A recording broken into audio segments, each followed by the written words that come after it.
Hello नमस्कार everyone, मैं हूँ डॉक्टर शिल्पी भारत होम्योपैथी से। आज हम बात करेंगे यूट्राइन फाइब्रॉइड के बारे में।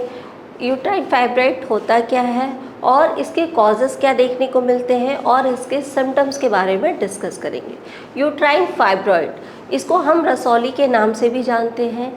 ये एक नॉन कैंसरस ग्रोथ होता है हमारे यूट्रस एरिया में।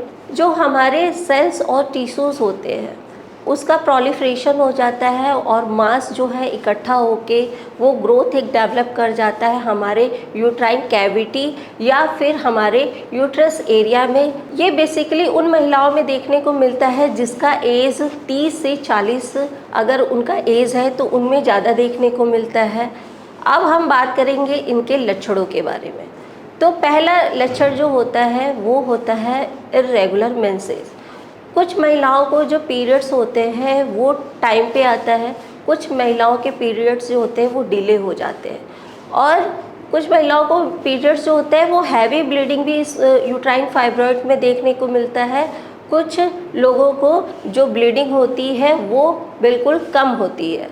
अगर हैवी ब्लीडिंग होती है तो पेशेंट को वीकनेस देखने को मिलता है और उनको एक लेथार्जीनेस या लेजीनेस फील होता है, डिस्कम्फर्ट फीलिंग होती है। सेकेंड सिम्टम्स जो होते हैं उसमें यूट्राइन फाइब्रॉइड में मेनली पेन देखने को ज़्यादा मिलता है।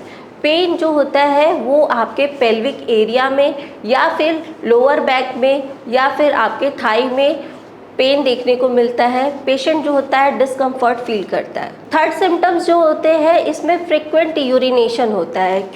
क्योंकि हमारी जो पेल्विक एरिया होती है उस पर प्रेशर जनरेट होता है और ब्लैडर में जब प्रेशर जनरेट होता है तो बार बार अर्जेंसी होती है यूरिन करने के लिए, बार बार सेंसेशन होता है यूरिन पास आउट करने के लिए। इसीलिए जो यूट्राइन फाइब्रॉइड जिस महिलाओं को होता है बार बार अर्जेंसी होती है यूरिन पास करने के लिए। अगला सिम्टम जो होता है इसमें कॉन्स्टिपेशन भी देखने को मिलता है। कॉन्स्टिपेशन मीन्स हार्ड स्टूल देखने को मिलता है यूट्राइन फाइब्रॉइड के केसेस में। अब हम बात करेंगे कॉजेज़ के बारे में कि ऐसा क्यों होता है जिसकी वजह से यूट्राइन फाइब्रॉइड डेवलप हो जाती है। पहला मेन कॉज जो होता है वो होता है ओवरवेट, यानी अगर किसी का BMI ज़्यादा है तो उन महिलाओं में यूट्राइन फाइब्रॉइड जो होती है वो डेवलप हो जाती है। सेकंड जो होता है हार्मोनल इम्बैलेंस की वजह से यूट्राइन यानी कि रसौली होने की चांसेस बढ़ जाती है। तीसरा जो होता है हमारी लाइफस्टाइल मीन्स कि अगर आप कोई अल्कोहल कंजप्शन कर रहे हो या फिर सिगरेट या स्मोकिंग आप कर रहे हो या फिर कोई fatty food, junk food, process food, ये सारी चीज़ें आप ज़्यादा ले रहे हैं तो इसकी वजह से आपको यूट्राइन फाइब्रॉइड होने की चांसेस बढ़ जाती है। नेक्स्ट जो होता है वो स्ट्रेस। अगर आप स्ट्रेस ज़्यादा लेंगे तो वेट ज़्यादा बढ़ेगा जिसकी वजह से आपको यूट्राइन फाइब्रॉइड डेवलप होने की चांसेस बढ़ जाती है।